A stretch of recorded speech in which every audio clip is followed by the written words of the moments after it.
Warning. The following episode contains subject matter and scenes that some viewers may find upsetting, disturbing, or unnerving. Please note, viewer discretion is advised at all times. Sit back and enjoy. Nannie's apple and prune pie. Set your oven to 350 degrees and bake for 45 minutes. You'll need 1 cup of water, 1 cup of flour, half a cup of butter, 6 tablespoons of sugar, 2 eggs, 4 apples, 1 cup of dried prunes, a sprinkle of granulated sugar, and 5 heavenly tablespoons of rat poison. Any old brand will do.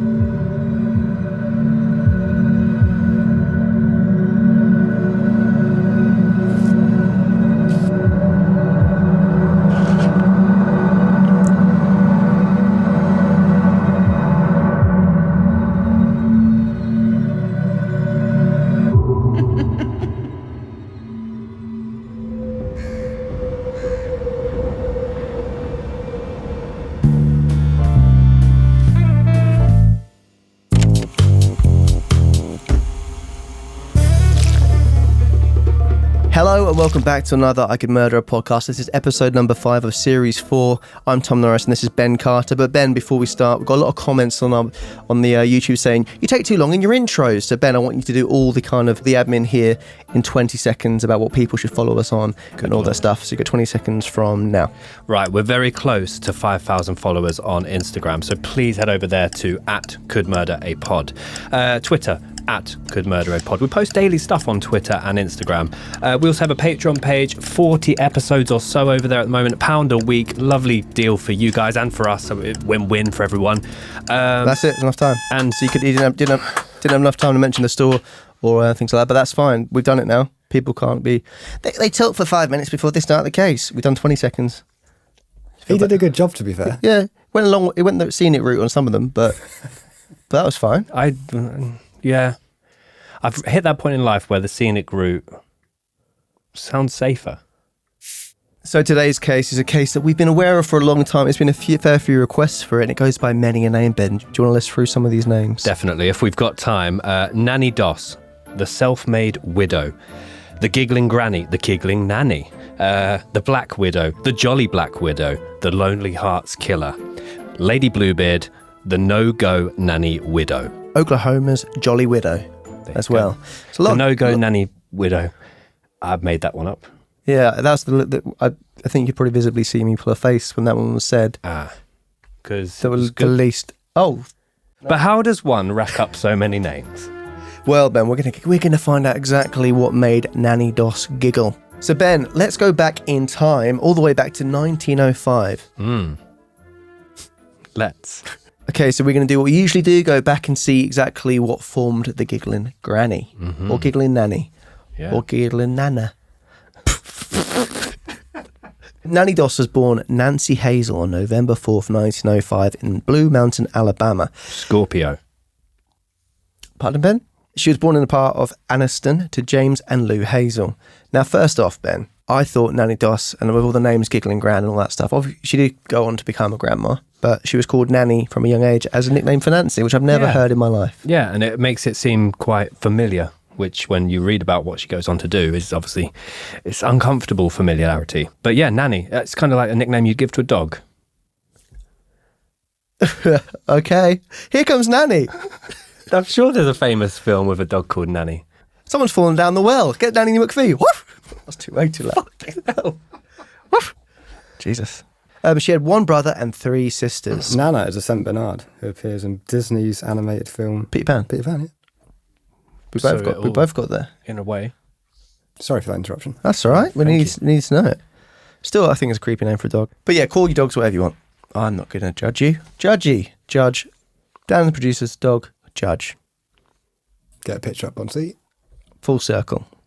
Bow wow. Do you want to carry on, Ben? Although she was born Nancy, she would then go on to be known as Nanny, which I think just sounds, it's quite familiar Ugh, don't like it. Nannie was one of 5 children. She had 1 brother and 3 sisters, and all the siblings from a very early age had a strong dislike for their father, James. Partly because he was very controlling, but he was also very abusive. And from a young age, he would force his children to work on the family farm rather than go to school, which obviously would then result in an impact on Nannie's academic performance. The mother also had a fair dislike for James. There was allegations of kind of domestic abuse within the household. So a very rural, kind of isolated community, but also there was a lot of aggression within the household, a lot of control from James, certainly. So the whole family, including Nannie, would graft on the family farm from sunrise to sunset. They would barely make ends meet. The mother, by all accounts, was a really kind-hearted, loving parent and seemed to dote on her children as and when she could. But the father was very distant.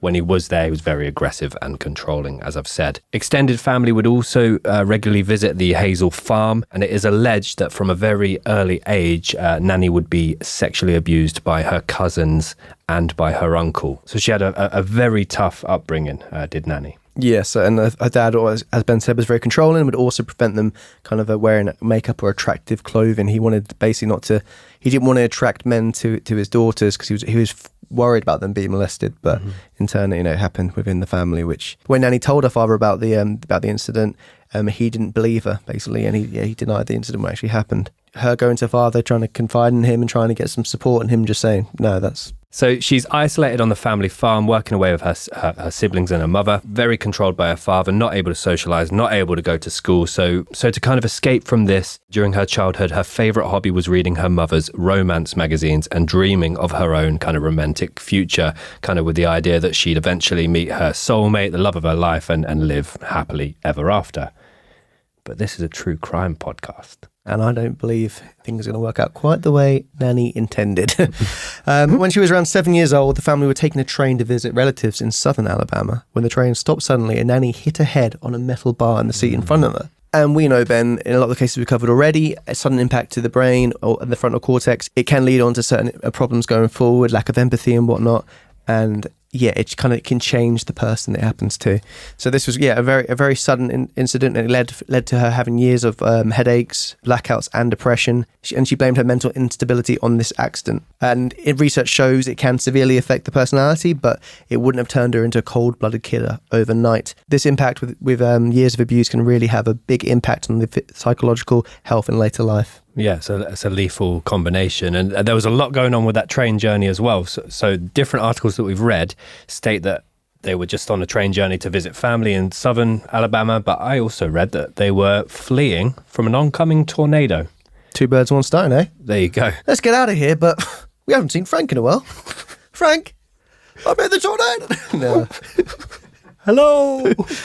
The back door's unlocked. Help yourself to biscuits. But also, the train had to stop suddenly because there was animals in the tracks. So, busy journey. That is a key moment in the life of Nannie Doss. So Nannie gets to her teenage years and she's still kind of escaping into these romantic dreams of her future. She becomes obsessed with the Lonely Hearts column in local newspapers, which is basically, at the time, you could kind of, from what I understand, you could advertise pretty much anything. What do you mean? Well, you could take out classified ads at the time. The Lonely Hearts one was obviously specific. The Lonely Hearts one was obviously specific to kind of people looking for love. But at the time, you could take out a classified ad for an old chair that you're trying to sell. Or can't you do that now? Yeah, but back then, I think you could. What's the face? I think it was pretty liberal what you could list. I don't know what you mean still. I think you could just advertise anything. People. That's the Lonely Hearts thing is, surely. No, people. Stop doing the thing where it's, what is it? Just, you could, back then, it was, a different time. Just say what it is. Fucking dancing around it. What do you mean? I don't know. Do you mean someone's to say you can literally go have sex? Oh, no. What do you mean then? Because that's literally what you go, I think the criteria was a lot more. Oh, so someone's saying, I'm looking for someone who's like this, like this, like this. Yeah. Let's just go with that. Oh, what do you mean? No, well, like at the time, obviously, this is 1900s. You could sell land, you could sell a bag of grain. So why were you doing the weird thing? I'm going, you know. And you're talking about fucking a bag of grain. I was never going to get that. Oh, well, you know what I mean. A lovely bit of bag of grain. Oh, good Lord. Good Lord. So due to Nanny's childhood and, the abuse and the knocks to the head, she grew up with a great distrust towards men, but she did very much still desire Prince Charming. She thought there's someone out there for me. But then she came across a certain man called Charlie Braggs in 1921 when she was 16 years old, and Doss's father pressured her into marrying Charlie Braggs. Yeah, an interesting kind of, I guess, change of mind. Maybe the dad viewed Charlie Braggs as kind of a well-to-do man of town. Yeah, absolutely. But also the reason that she had met Braggs in the first place is that she'd convinced her father to let her go and work in the local linen factory. So to start bringing some money into the household because the farm was suffering, when actually the real reason for her wanting a job is so that she could actually go out of the house and socialise and start to meet people. So I think as well, one thing about Charlie that her father really liked was he respected his elders. He's very close to his mum. Yeah, he treated her very well, and that in his head showed that he was a good man. Charlie was viewed as dependable, hardworking, and most importantly, sober. And a quote from Charlie about Nanny, he said, "Nanny was a pretty girl and lots of fun. Our marriage started off pretty well, but after a couple of years, she started going off." So we're going to get into the timeline, I believe, now. Going off, does he mean her looks or mentally going off? What does he mean by that? You're leading me down a little pathway I don't really want to go down, but I imagine he just means that things started to go slightly sour in the relationship. Yeah, thank you. Very diplomatic answer from me. Safe. Do you reckon she started getting ugly? So, 1921, 16-year-old Nanny went to work at Linen Thread Company, a linen factory where she met Charlie Braggs, a handsome, curly-haired young man who spent his paycheck supporting his mother and treating her like the Queen of Alabama, which is Queen of Alabama. Alabama. Nanny's father, James, very much approved of the match due to the clear respect that he felt Charlie had for his elders, thinking that this was something his daughters could learn. So again, with the control. Yeah, which as well, I mean, they've been working on the farm, like you said, from sunrise to sunset. And he still thinks he's not getting enough from him. Yep. So Braggs and Nanny only dated for 4 months before walking down the aisle. However, all was not well in the newlyweds' household. Nanny said of her marriage, "I married as my father wished, in 1921 to a boy I only knowed about 4 or 5 months, who had no family, only a mother who was unwed and who had taken over my life completely when we were married. She never seen anything wrong with what she'd done, but she would take spells. She would not let my own mother stay all night." So again, controlling Ben, which I think is very much the theme. Yeah, this is an interesting one. So I read as well, how true this is, I don't know, but I read that because they were only dating for 4 months, I read that Nanny didn't know that Braggs lived with his mother and that she married him. They had their wedding night. I imagine in a venue or a hotel or a church, an inn. Then he takes her home. It's like 90 Day Fiancé when they actually bring them back and they're like, the person that comes to America is like, "I did not think you'd live in a flat like this. And why are you living with your parents?" You're like, "Well, I spent all my money on plane tickets to see you, baby." And it's like, no. Braggs' mother insisted on continuing to live with her son despite the fact that he had a new bride. So the couple would go on to have 4 daughters together between 1923 and 1927. So that's a daughter a year. Yeah, that's the 9 months to...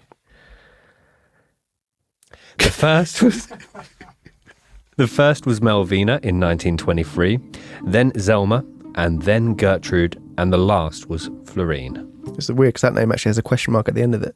So it's not Ben just asking the question, it's just how it's spelled. Florine. Keep saying it like that. Florine was born in 1927. So despite the fact that Braggs and Nanny have had 4 children, Braggs' mother would insist on continuing to live with her son, his new bride, and their children, which led to many restrictions on Nanny's life. So although she's got out of that kind of controlling, ruling household farm that her father ran, she's now in a household where Braggs' mother very much starts to control where she goes, what she does, how she spends her time. If Nanny wanted to go out for dinner, Miss Braggs would suddenly experience a dizzy spell or some other illness to ensure that the couple stayed home and looked after her. So the stress from her mother-in-law caused Nanny's drinking and smoking to increase to a heavy addiction, and the couple began to face more and more issues, including accusations of infidelity, with Braggs often disappearing for days on end, whilst Nanny sought attention at the various gin mills in the Blue Mountains. Gin Mills in the Blue Mountains. That sounds lovely. Yeah, I think that's why I did a voice for it, because I was like, that does sound really nice. I would like to go there. So on the 30th of August 1927, Zelma, Nanny's second daughter, died of food poisoning. On the 25th of September 1927, the same thing happened to Gertrude, Nanny's third-born daughter. Everyone was shocked knowing these children as typically healthy and strong. Both girls, according to Braggs, were fine at breakfast but had died by lunchtime. So, fairly quick turnaround there. Turnaround. That was fun, sorry. And although medics ruled their deaths as accidental, Braggs was not convinced and quickly began to expect his wife. He became cautious of anything she made for him, saying, "When she got mad, I wouldn't eat anything she fixed or drink anything around the house." So I don't know where this suspicion has come from, if she's got any kind of background there, but he's straight away suspecting Nanny of poisoning their children. Yeah, there doesn't seem to be any previous of her, that as far as we could find, in terms of her having previous for poisoning or meddling with that. But the only thing I could think of is maybe some bawdy comments when making a drink. Oh, you want me to make the coffee, do you? And put a little face. Which I wouldn't go, oh, what, are you going to poison me? It's speculation on these killings. Why would Nanny go on to kill her own daughters? Some say it's revenge from Nanny on Braggs, because he would leave her on days on end and, commit adultery far away from her. Or perhaps it was depression or addiction that led her to be overwhelmed with the responsibility of the many mouths to feed. But there's other certain theories that maybe it was Munchausen syndrome by proxy, kind of making the children sick in order to kind of show how much of a good mother she was by caring for them and getting them back to full health. Maybe trying to show her mother-in-law that, I can look after my children.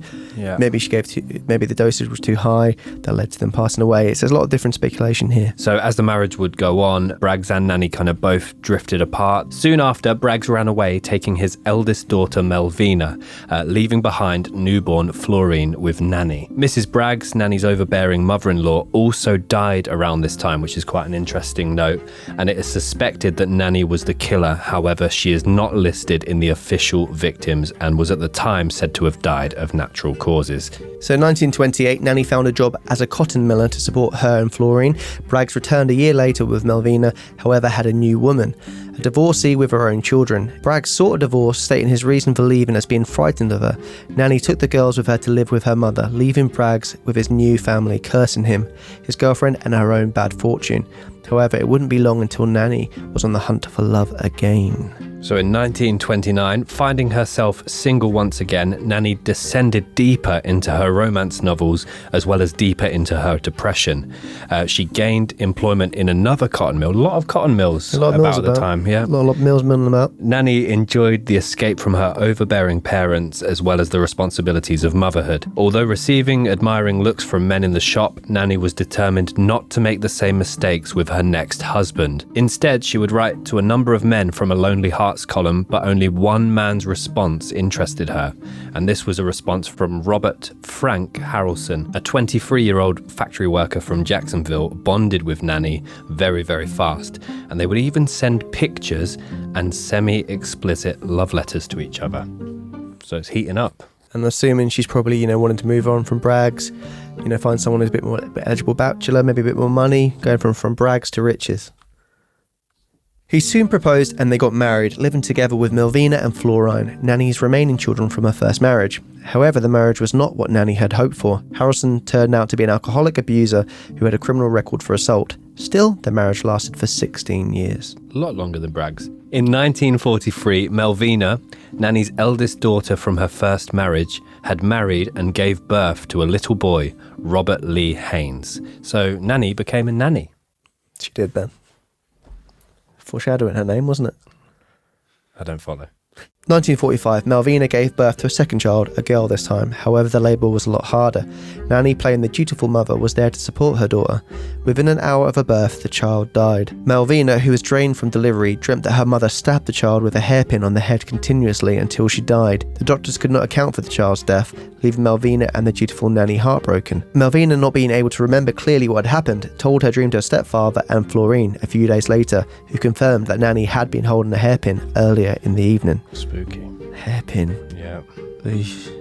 Very different MO from her, if that is how exactly what happened. But I would have thought the baby passed away from being stabbed repeatedly. that's a very clear thing the doctor's going to see and notice and hear. Because of the newborn's death, Melvina and her husband began to have problems. 6 months after the death of their daughter, Melvina and her husband had a big fight, which drove Melvina to stay with her father. She left her remaining son, Robert Jr., in the care of her mother. I guess no questions asked at the time, but... Well, the thing is, if she did suspect her mum of foul play with how, her daughter died, you do question why she's leaving her son. July 7th, 1945, Robert Jr., a healthy little boy, died whilst in care of Nannie from asphyxia due to unknown causes. Nannie seemed devastated, acting like the heartbroken grandmother to the point of fainting whilst his tiny coffin was being lowered into the ground. A few months later, Nannie cashed in a $500 life insurance that she had taken out on her grandson. Firstly, asphyxia due to unknown causes. Vague. Unknown, yeah. Unknown, yeah. But the life insurance, this is the first time we've seen any possible kind of financial motive in these suspicious deaths within the family. $500 at the time. Oh, no. Go on.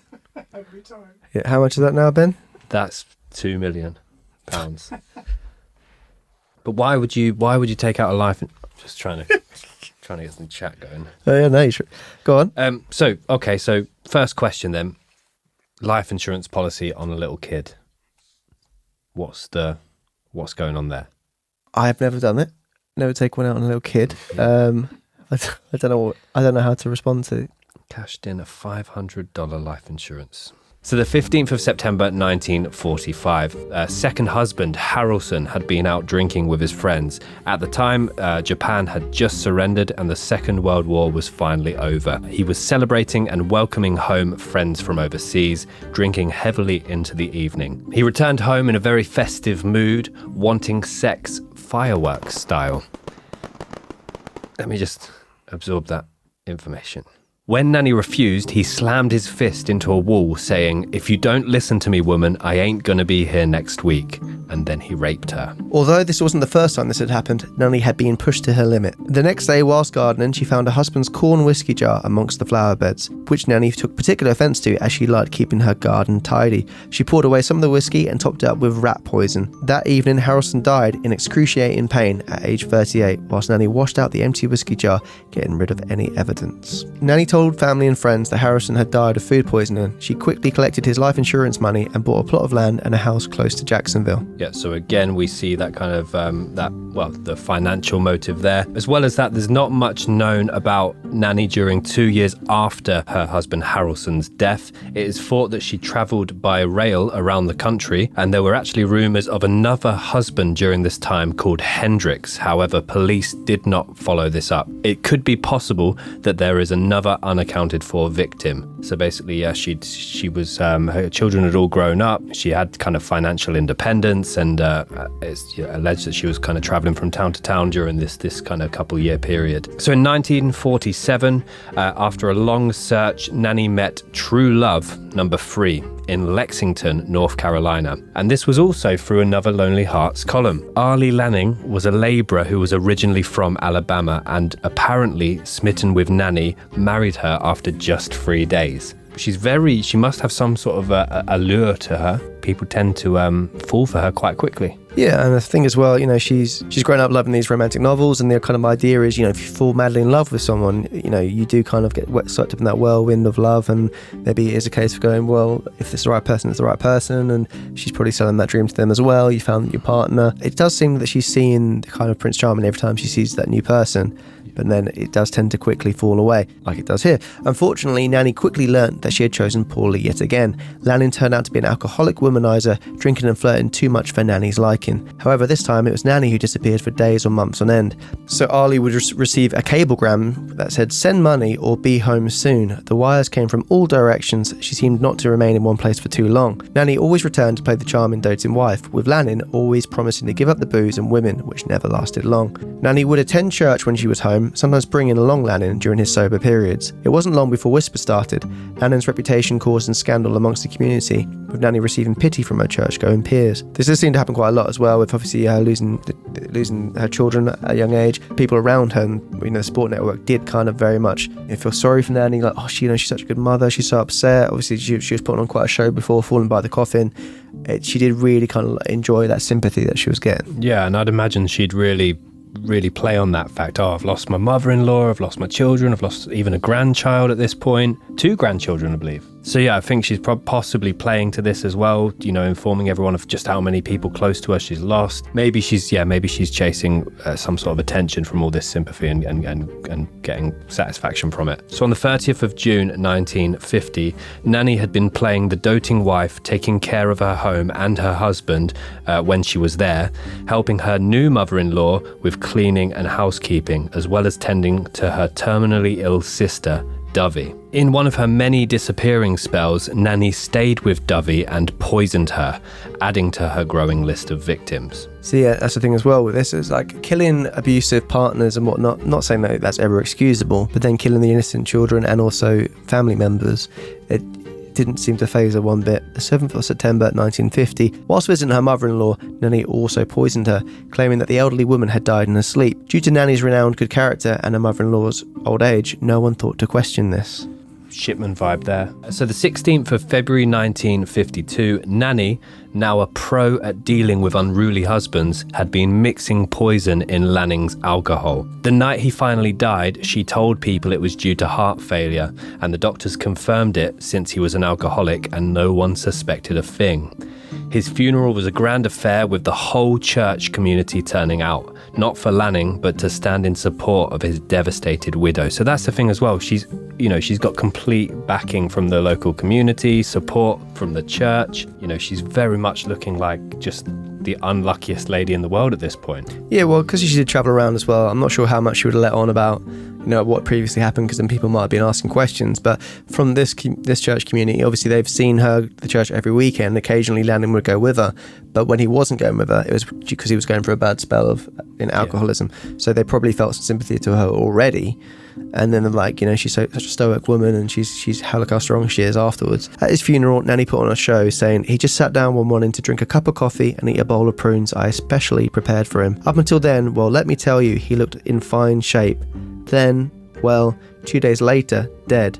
I nursed him. Believe me, I nursed him, but I failed. Adding to the act, she dabbed her eyes with her handkerchief.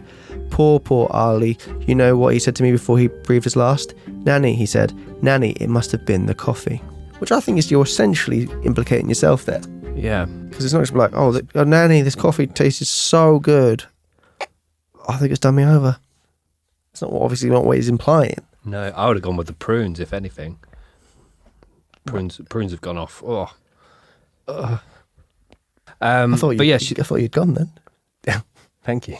Yeah, you're right. You're absolutely right. So she's putting on she's putting on a show here. So the people at the funeral were overwhelmed with sympathy, and they actually put on a fundraiser to support Nannie. Kept those previous insurance policies under the floorboards, I reckon. Kept it quiet. And she cashed them in. They're in the bank.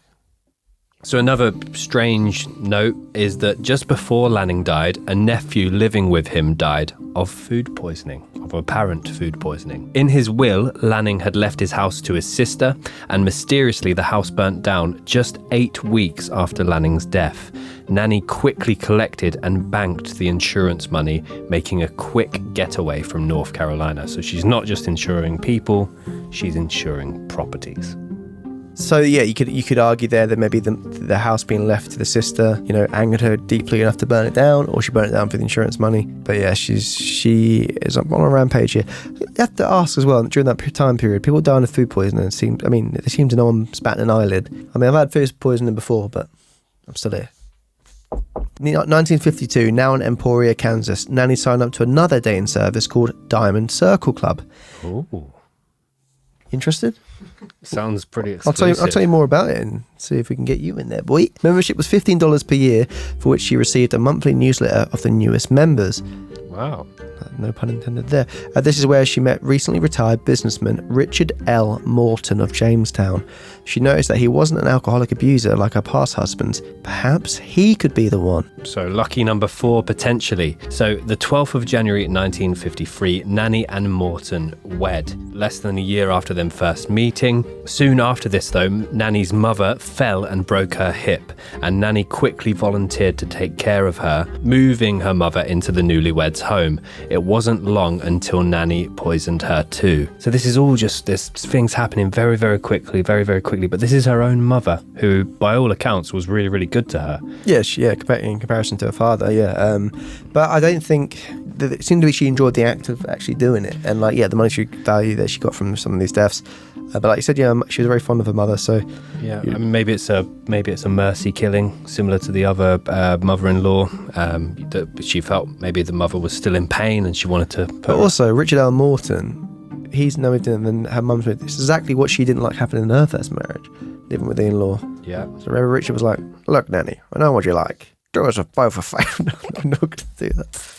So the 19th of May 1953, Morton turned out to be another disappointing husband. You have to ask if has Nannie been a great wife for all these people so far? No. Although he wasn't an alcoholic, he was a womanizer. He would take the Chevy pickup truck out for a long ride, telling Nannie that he was just dawdling when she questioned him. Without wasting time, Nannie poisoned him. Complaining of chronic stomach pains, Morton succumbed to this poisoning. His death was ruled as unusual. And the next day, his dog would go on to die.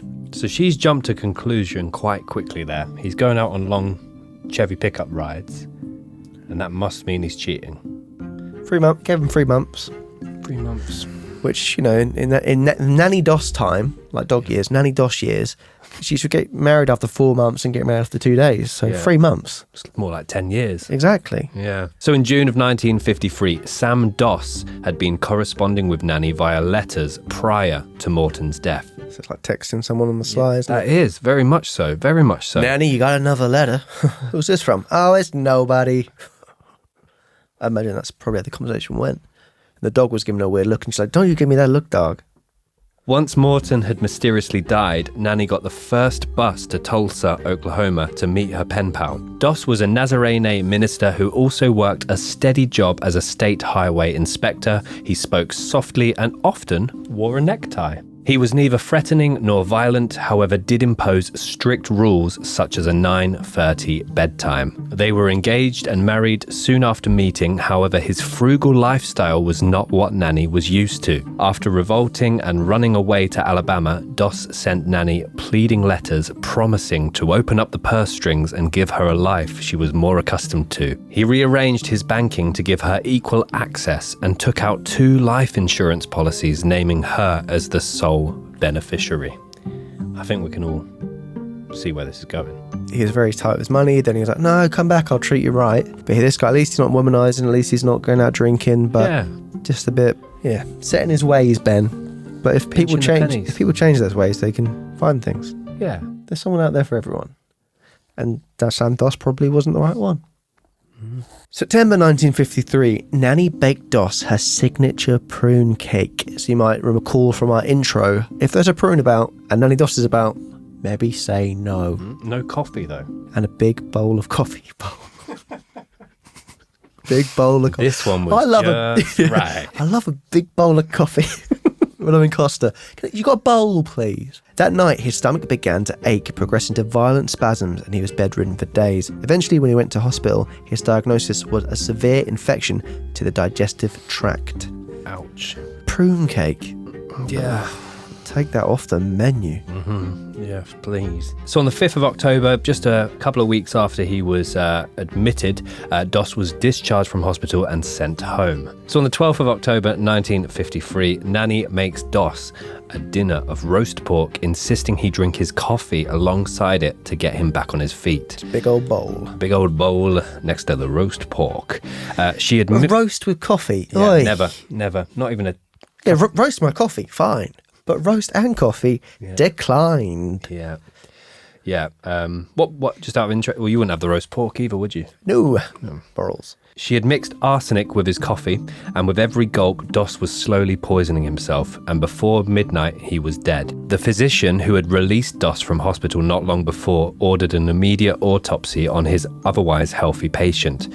This confirmed that Doss did not die of natural causes. In the intestines and stomach, he found remains of a pork roast dinner and enough arsenic to kill a horse. Very good from the doctor there. Credit where credit is due. He could have just been like, "Oh, that's a patient I saw last week. He died. That's sad." But he looked into it. Mm-hmm. Finally. So good work from the doctor there. 1954, the doctor contacted the police, and Nannie, unable to explain the arsenic and pleading her innocence, was arrested. Nannie eventually confessed to killing 4 of her 5 husbands. Their bodies were exhumed and rat poison was found in their bodies. When talking about killing her husbands, Nannie couldn't help but laugh, awarding her the nickname the Giggling Granny. She only eventually admitted her guilt when being told that she would get her Romantic Hearts magazines back, saying, "I only wanted to find the perfect mate," which is eerie.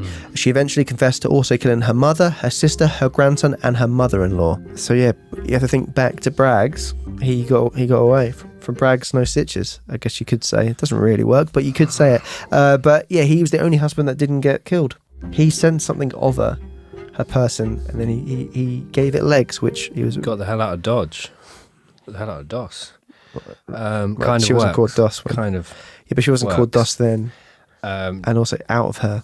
So apparently she also found a possible husband number 6 in North Carolina. It was a dairy farmer called John H. Keel. Probably didn't want him to keel over.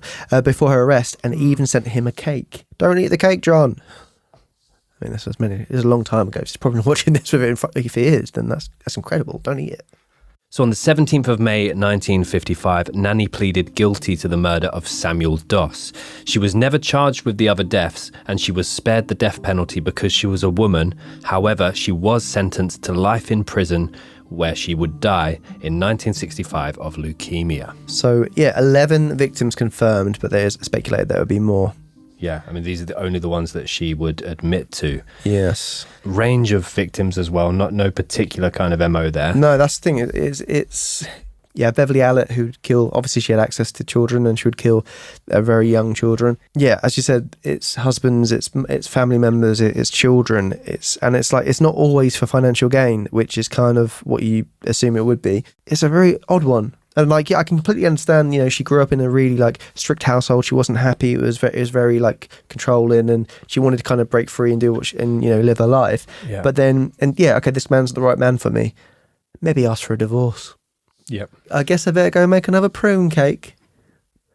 Just ask for a divorce, Doss. Yeah, and the aftermath, when she was, being interviewed and whatnot, she seemed to very much enjoy the limelight and enjoy telling the tales about exactly what happened, which is what we'll get into now. Yeah, she looks so out of place as well in the kind of courtroom photos and her being kind of brought in. She doesn't look like she's capable of doing what she's done. So Doss would go on to say the reason she chose poison was because it was quieter, less messy, and it would be passed off as natural causes, which very much it did for a long time. But also, as we mentioned earlier, it would also when her family members or her partners were suffering, she was there being the doting housewife or mother or relative. It made her look like the perfect victim. Yeah, it made her look like one of the victims as well, and she was very much kind of caring for them and trying to get them better. So it got a lot less eyes on her. And a little throwback to Edward Gain here. Nannie would also babysit for her neighbours. I guess, well, like we said, we can't figure out some of these things was motivated by money, but some wasn't. So It didn't seem to be a case of maybe she'd know if she was to do anything to someone else's children in that kind of way, then it would be very much eyes on her. But yeah, I was going to suggest that maybe it was all by chance, the first bit of money, but the fact that she'd taken out an insurance policy on a very young child, and quite an expensive policy by the sound of it, makes it less of a coincidence. So I can't really push that narrative.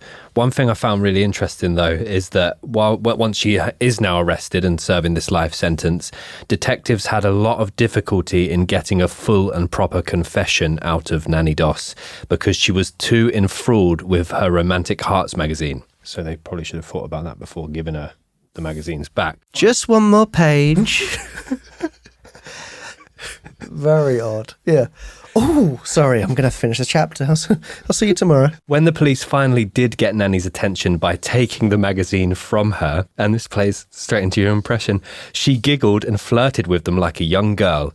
And finally, after hours in the interrogation room, Nannie Doss confessed to poisoning her last husband. And her reason in doing so was that he would not let her watch her favourite television show or turn on a fan during hot summer nights. So perhaps he was really pinching the pennies. After extracting a promise from the police that she would talk about her other husbands if they returned her magazine to her, she would then eventually go on to confess to the remaining killings. And obviously at the time became a massive national sensation with the fact that it was this kind of grandmotherly looking, joyful looking lady, how could she ever be, capable of doing something like killing 11 people? Exactly, yeah. And 3 weeks after Nanny's arrest, she would go on to say, now maybe I will get some rest and won't have to answer so many silly questions. Maybe those docs at the hospital will teach me to think straight, because she was put into an asylum for 90 days, obviously thinking, she'd done such heinous crimes, wanted to kind of inspect her and kind of do tests and see what exactly was going on there. But she apparently had a very nice time over at the asylum, and she got plenty of attention due to her celebrity status. She celebrated her 50th birthday there. One of the doctors would rave about how well she behaved, and we just go on to say she did suffer from headaches from that accident she had as a child. She still suffered from that. Other than that, she was in nearly perfect health. And he said of her, if you had a small child, you'd be delighted to have her as a babysitter, which I think is an absolutely odd thing for a doctor to say anyway. Why go there? The mannerisms and the face, I mean, you could see her on the kind of the front of a box of pancake mix. Or rice pudding. Yeah. But maybe he was saying that and he was trying to convince his wife. It's like, look, we want to go to cinema. Get Doss to look after the kids. So while in the asylum, as Tom's mentioned, she was declared legally sane by 4 psychiatrists. So she wasn't playing any kind of by reason of insanity card there. So Nannie would go on to plead guilty to murder. However, she would never admit to killing any of her biological family members. So husbands, no problem. Mother-in-laws, no problem. But she would never admit to any of the her children or her grandchildren. And when she was in court, she she would laugh away through proceedings and also chew gum. So as we said, she was getting a lot of notoriety and appeared in a lot of newspapers and whatnot, and she was interviewed on TV. And the cameraman suggested to Nannie that she remove her glasses and smile for the camera, saying, you might get another husband if you look nice. And she replied, ain't that the dying truth? And then cracked up at her own pun. Not really great pun. No, better than mine. Better than mine? Oh, yeah. So I also thought I'd go back to have a look at what sort of adverts were in the Lonely Hearts column back in kind of the 1920s, 1930s. I've got 2. I've got a male one and I've got a female one, just for some examples. So the first one is a male, and it reads, I would like to correspond with some refined and wealthy lady. Full particulars will be given in first letter. The man goes then to list his address. Poor but honest, good-looking young man of 25 desires correspondence of younger lady having the same of above. Not a lot of pillow talk there. No, not a lot. There's even less with the female one. Widow lady, 42, worth $30,000, would marry. If you wish a pretty, wealthy wife, write me. Write me. Write me. What about this one? Gentleman who does a weekly podcast series, a couple of cute dogs, wears loud clothing, smells surprisingly nice, quite gassy. And it says an address on there. That's actually not that. I thought you were going to be way worse than that. Oh, wait a sec. Small cock. DMs are... Dan's kind of vetting them for me now.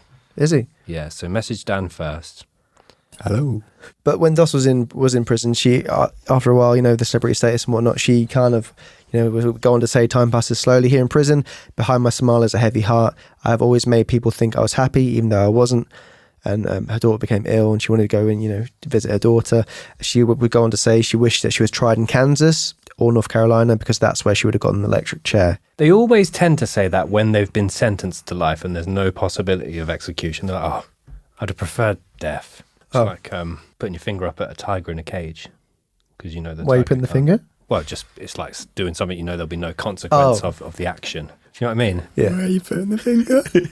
You know what I mean, Dan, don't you? I was confused also. Yeah, flipping off the tiger. Yeah. So this is quite an amusing one, because obviously we know Nannie, how she would go on to kill people, and she said this: I attend church here in the prison every Sunday. My last husband was a minister, and I work in the prison laundry. It's the only place they'll have me. When they get short in the kitchen, I always offer to help out, but they never let me work there. No bowls left for the soup. Full of fucking coffee. But yeah, I can imagine her going, why? It's like, really, Nannie? Some experts argue that female serial killers do not exist, when in fact about 16% of all serial murders are female. When a study was done on this, it found that women go undetected for longer periods of time compared to male serial murders, and that 98% of female serial killers are white. Many of them have a caregiving role to an extent, for example, nurses, mothers, or caregivers. And the most common method of murder is poisoning. followed closely by suffocation and staged accidents. Yeah, I think a lot of the male kind of serial killers, it's with rage, it's done with anger, it's just like a bloody affair, where with women it's a bit more kind of thought out in the process and thinking about how to get away with it a bit more, thought going behind it like that. But yeah, it's a very interesting stat. Most common motive for female serial killers is financial gain. I ain't saying you're a gold digger, but you ain't messing with no broke giggling granny. Anyway, that is the case of Nannie Doss, the Giggling Granny. Lady Bluebeard.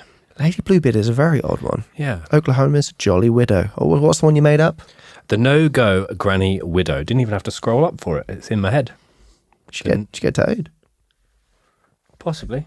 So Ben, it's a time that some people might perhaps like. It's the lookalikes. Yes, absolutely. Few this week. You always do. You always have a few. Not as many next week, but maybe that'll make more people tune in. The reason this case came up in the first place is as I said, at Could Murder a Pod Instagram, we post daily content on there. And between series, when we're not posting about the episodes we're doing or the Patreon stuff that we're doing, we post kind of random facts or quotes from serial killers or anything from the world of true crime. And when we stumbled upon Nannie Doss, it was around the fact that it was all the different names that she went by, but also all the different ways in which she accrued her victims. And I just felt the scary thing about her is that she literally looks like the most loving, joyful person. Even when you see her behind bars and in kind of the jumpsuit, it's just like it doesn't look possible. It happened. So my lookalike, I've gone for Roz from Monsters, Inc. Mike Lazowski. My brother said Mrs. Doubtfire, which I thought was I felt bad about, but then You didn't know your Doubtfire, dear. But then I went for Dame Edna Everage, played by Barry Humphries, which I think is probably the strongest one of all of mine. And then finally, Miss Finster from Recess. Because I've not been too kind to Nanny. I've gone for none other than Hyacinth Bouquet. That's good. A.k.a. Patricia Routledge. She needs glasses on, but this particular photo I've got, Danny's not wearing the glasses, same head tilt. That's the best one I've ever seen. Well, thank you very much, Ben. That's all right. That's really, wow. No, it's not Bucket, it's Bouquet. It's not Doss. It's dose. And many doses there were. Yeah, exactly. Of poison, mostly. Yeah, it's a shame. But that's our looky-luckies. And guys, Ben didn't manage to do it in his quick fire intro, but we do have a store. If you want to head over there, you can get stickers, you can get mugs, you can get hats, you can get absolutely anything now. We're thinking about doing groceries. Prunes. Yeah. Coffee bowls. It could be actually. It could be a thing. It could be a thing. Yeah. And also, don't forget to follow us on the socials at Could Murder a Pod. We've got Facebook, we have Twitter, and we have Instagrams. As well as that, I mentioned it a couple of times. I don't want to harp on about it, but we have got a Patreon page for anyone that wants to, support the channel. We really, really appreciate it. We've got almost 40 episodes up at the moment. We do requests over there. Recent episodes, there've been some fairly big cases, so why not have a little look on there? And any support is massively, massively appreciated. The great thing about Patreon is you can go on it, binge the lot. Some people have done this, just log out for a bit, wait for us to build up again, log back in and do it. Mm-hmm. Yeah. You can be clever with it. And if you're listening to us on Spotify or iTunes, please give us a review or follow us on there. It does really help out. And as well, I did notice on YouTube that only 12% of the subscribers have the notification bell on. So some of you are going, what? You guys done new episodes? And we're like 4 in. It's like, guys, turn the bell on. Every week you get a little ding dong, and the bell does. But then it'll tell you the new episode's out. So why not get involved there? I'd like to see that percentage go up. Yeah, 12%. That's disgusting, guys. That's disgusting. And Ben with conviction, I like it. Yeah. Anyway. That is really low, isn't it? Yeah. God, yes, going Ben. On? Right, anyway. A bite, bit of something subscribe, between the teeth. like, pledge to Patreon, follow us on Instagram. We're nearly at 5,000 on Instagram, guys, which is halfway to us being able to do that little scroll up feature on stories. We always repost in stories as well, so tag us, tell your friends, tell your family, and Patreon as well. I will shut up about Patreon after this, but we also have audio versions of every single episode on there, so the people that prefer joining via the ears, you can get your ear supplemented episodes on Patreon. Little mini player play, so you can go walk around at work or whatever and just listen to us without having to watch us on the screen. But as we always say, guys, and we say this all the time, keep doing what you're doing. Unless it's fireworks prune style. Cake, coffee bowl, fireworks style. Fireworks style. See you later, guys. Bye-bye.